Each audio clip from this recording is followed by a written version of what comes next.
It is a 30-year-old story. But those who were involved then insist new generations must not be allowed to forget. Surrounding of the grounds of the Capitol, and it was designed by a man named Frederick Law Olmsted. Now, if you've ever been to Buffalo... The real peril in government or in Wall Street or in any large, powerful institution is secrecy. And in the White House, it's secret government, the sense that this is a club. We don't have to play by rules. We don't have to obey the law. We can do what we deem necessary. That's the whole Nixon legacy. On one of the tapes, he says, it's legal because the president said so. Well, that's anti-constitutional, to say the least. I don't think Watergate has had a lasting effect, as it should. I think the effect was rather ephemeral in the sense of maybe lasting 5, 10 years or something like that. But right now, when I see what's going on, I worry, as indeed I worried during the Iran controversy that raged during Reagan's time.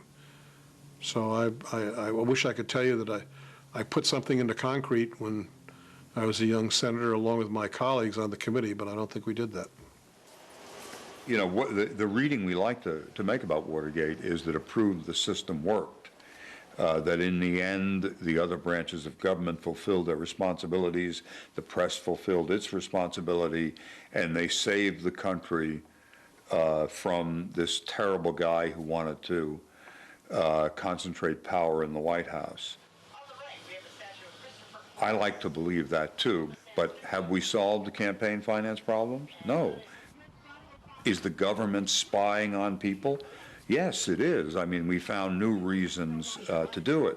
Is the White House refusing to deal with the Congress and the courts? Yes.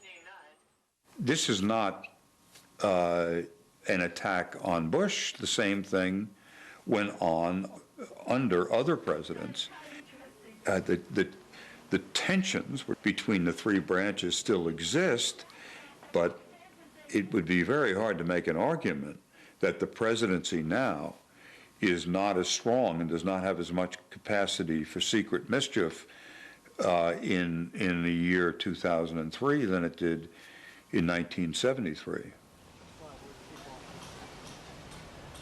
I think there are real dangers in ignoring the lessons of Watergate, and I'd like to tell you what the lessons of Watergate really are. Unfortunately, I think the lesson of Watergate is don't get caught. And that's really about it. Congress will be good if it has leaders. The courts will be good if they're honest. And the democracy will be good if the people are informed. And you won't have a president who will go off the limb. Most presidents won't want to. Most presidents want to serve their people. But you can prevent that only if each of the pieces are in place and working as the Constitution intended them to work.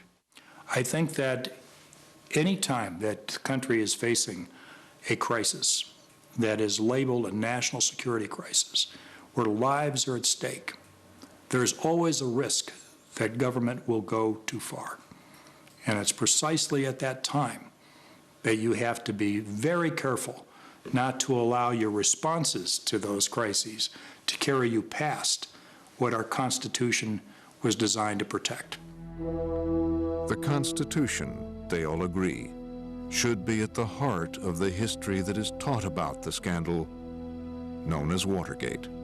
It was proof that even a president of the United States had to live by the laws of the United States. In that sense, it took the highest office of the land and reaffirmed the fact that we did not have a king, we did not have a dictator, we had an elected president, and there is nothing out there that makes him any more special than Joe Smith on the street when it comes to abiding by the laws of the United States.